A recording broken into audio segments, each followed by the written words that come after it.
안녕하세요. BTX입니다. 오늘은 고린도전서 8장을 살펴보겠습니다. 고린도에서는 우상에게 공적인 제사를 드릴 때 상징적인 분량의 고기만 불태웠고 이후 많은 분량의 고기가 시장에 유통되었습니다. 당시 그리스와 로마인들이 신들에게 제사를 드리는 이유는 신들의 호의를 얻어내고 바쳐진 고기에서 귀신의 흔적들을 씻어내기 위해서였습니다. 그리고 이 제물의 일부는 성전에서 일하는 사제들에게 보상으로 주어졌으며 제사 드리는 사람들의 몫으로도 주어졌습니다. 그런데 사제들에게 주어진 제물이 많았기에 사제들은 필요하지 않은 고기를 시장에 내다 팔았습니다. 이 고기는 귀신이 제거된 것이기에 가치가 높아서 잔치나 접대용으로 인기가 높았다고 합니다. 따라서 고린도 교인들은 시장에 나온 고기가 이방신들에게 바쳐진 제물의 일부로 전에 악한 영들에 의해서 오염되었었다는 것을 알고 있었습니다. 그렇게 초대된 자리에 이러한 음식이 등장한다면 그리스도인들이 난처해졌을 것입니다. 어떤 그리스도인들은 아예 이런 고기를 사지도 않았고 음식 먹는 것에 부담을 느껴서 식사 초대를 거절하기도 하였을 것입니다.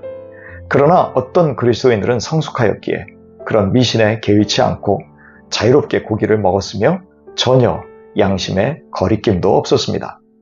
바울은 이렇게 우상에게 드리는 제물에 대한 각기 다른 반응을 다루면서 지식보다 사랑이 그리스도인의 삶에 보다 중요한 원리가 되어야 한다고 말합니다.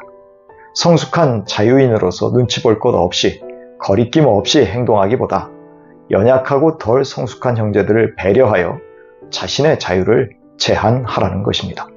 그렇지 않으면 지식이 성숙한 성도들로 교만하게 만들 수 있기 때문입니다. 물론 지식은 매우 중요합니다.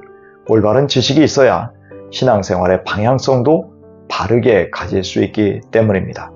그렇지만 지식은 자신을 내세우지만 사랑은 성도들에게 덕을 끼치고 그들을 세울 수 있음을 깨달아야 했습니다. 그래서 바울은 스스로 지식이 있다고 생각하는 사람은 스스로 무지를 나타내는 것이라고 말합니다. 바울에게 있어서 진짜 안다는 것은 사랑으로 그 지식을 형제에게 적용하는 것까지 포함한다는 것을 의미합니다. 누구든지 하나님을 사랑하면 그 사람은 하나님이 그를 알아주신다고 말합니다. 그 사람의 존재를 인정하신다는 말입니다. 하나님을 사랑하는 것은 하나님의 계명, 말씀을 지키는 것입니다. 하나님의 말씀에 순종한다면 형제를 사랑할 수밖에 없는 것이지요. 바울은 성숙한 고린도 성도들의 지식에 동의하면서 우상은 세상에서 아무것도 아니고 하나님은 한 분밖에 없다고 말합니다. 세상에는 한 하나님 아버지만이 계시는데 그분은 창조주이시며 우리는 그를 위해 존재하고 있습니다. 또한 우리에게는 한 분 주님이신 예수 그리스도가 계십니다. 만물이 그리스도를 통해 생겨났고 우리도 그리스도를 통해 존재합니다. 즉 그리스도는 우리 존재의 근원이십니다. 이것은 참된 지식입니다. 이런 참 지식을 소유한 사람들에게 우상에게 바쳐진 음식은 음식 그 이상도 그 이하도 아닙니다. 하지만 모든 사람이 우상과 하나님에 대한 지식을 똑같이 가지고 있는 것은 아닙니다. 어떤 사람은 하나님을 믿는다고 하면서도 우상의 제물을 우상에게 바쳐진 것으로 의식하면서 우상에 대한 여전한 두려움을 가지고 그것을 먹기도 합니다. 그래서 그들의 양심이 더럽혀집니다. 이들은 얼떨결에 더 많이 안다는 성도들을 따라서 제물들을 먹지만 아직도 의심하면서 먹기에 스스로 양심의 가책을 받고 죄책감을 느끼게 되는 것이죠. 그러나 어떤 음식이든지 음식 자체는 중립적이지 선하거나 악하거나 부정하거나 정결하지도 않습니다. 우상에게 바쳐졌던 음식을 사람이 먹거나 먹지 않는 것은 하나님을 섬기는 데에 문제가 되지 않는다는 것입니다. 하지만 이러한 지식이 부족하면 스스로 양심에 거리끼면서도 먹게 됩니다.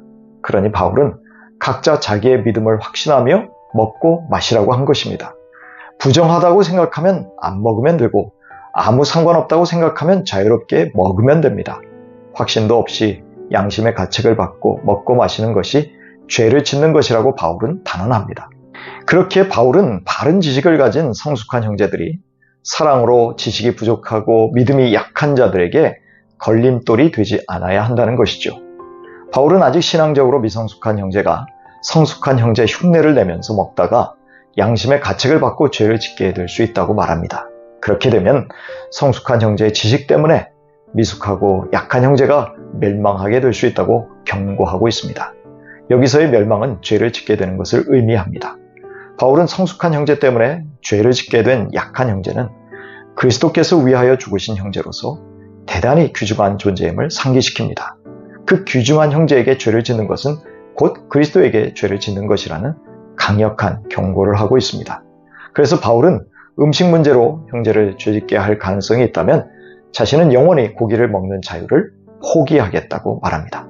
그만큼 형제에 대한 사랑과 배려가 내 자유보다 중요하다는 것이죠.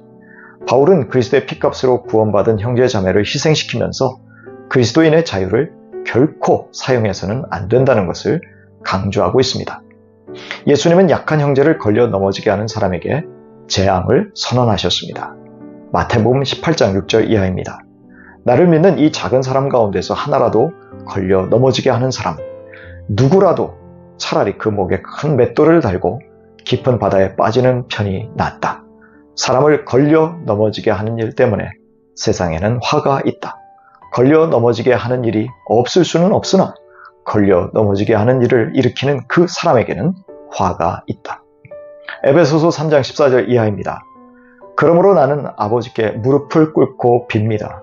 여러분이 사랑 속에 뿌리를 받고 털을 잡아서 모든 성도와 함께 여러분이 그리스도의 사랑의 너비와 길이와 높이와 깊이가 어떠한지를 깨달을 수 있게 되고 지식을 초월하는 그리스도의 사랑을 알게 되기를 빕니다. 우리도 바울이 에베소 교회를 위해서 기도한 것처럼 더욱 그리스도의 사랑을 깊이 깨닫고 그 사랑을 형제 자매들에게 베풀 수 있게 되기를 축복합니다.